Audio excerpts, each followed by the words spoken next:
ఈ వీడియో మీకు నచ్చితే తప్పకుండా లైక్ చేసి మా ఛానల్ని సబ్స్క్రైబ్ చేసుకోండి. రాజ్ అయితే కావ్యకి ప్రపోజ్ చేస్తూ ఉంటాడు.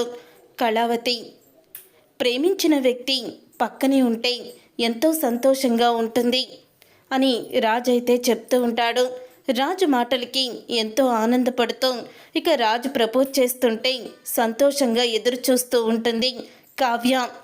అదే ప్రేమించిన వ్యక్తి జీవితాన్ని పంచుకుంటే ఇంకా బాగుంటుంది అని రాజు అయితే కావ్యకి ప్రపోజ్ చేస్తూ ఉంటాడు.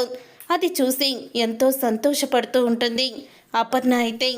అందుకనే నేను ఒక నిర్ణయానికి వచ్చాను.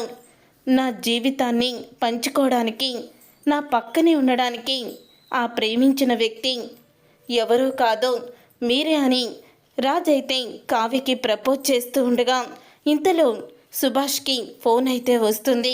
సుభాష్కి ఫోన్ రావడంతో ఏంటి, ఏం జరిగింది అని షాక్ అయిపోతూ ఉంటాడు. అప్పుడే కావ్యకైతే ఫోన్ ఇస్తాడు సుభాష్. ఇంతలో మేనేజర్ అయితే ఆ సిద్ధార్థ్ ఏదో ప్లాన్ చేస్తున్నాడు మేడం అని మేనేజర్ అయితే చెప్తూ ఉంటాడు కావ్యకి. అప్పుడే కావ్య టెన్షన్ పడుతూ నేను వస్తున్నాను అని అంటూ ఉంటుంది కావ్య. ఇక రాజు అయితే అలా చూస్తూ ఉండిపోతాడు కావ్య వంక. మరి ఇప్పుడు రాజు కావ్యకి అండగా ఉంటాడా? అసలు ఏం జరగబోతుంది? యామిని చేసిన కుట్రని కావ్య ఎలా తిప్పి కొట్టబోతుందో రాబోయే కథలో తెలుసుకుందాం ఫ్రెండ్స్. రాబోయే కథలో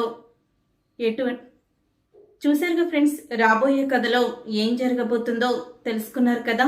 మరి ఇలాంటి వీడియోస్ మీకు మరెన్నో కావాలంటే మా ఛానల్ని సబ్స్క్రైబ్ చేసుకొని పక్కనే ఉన్న గంట సింబల్పై ఆల్ని క్లిక్ చేయండి.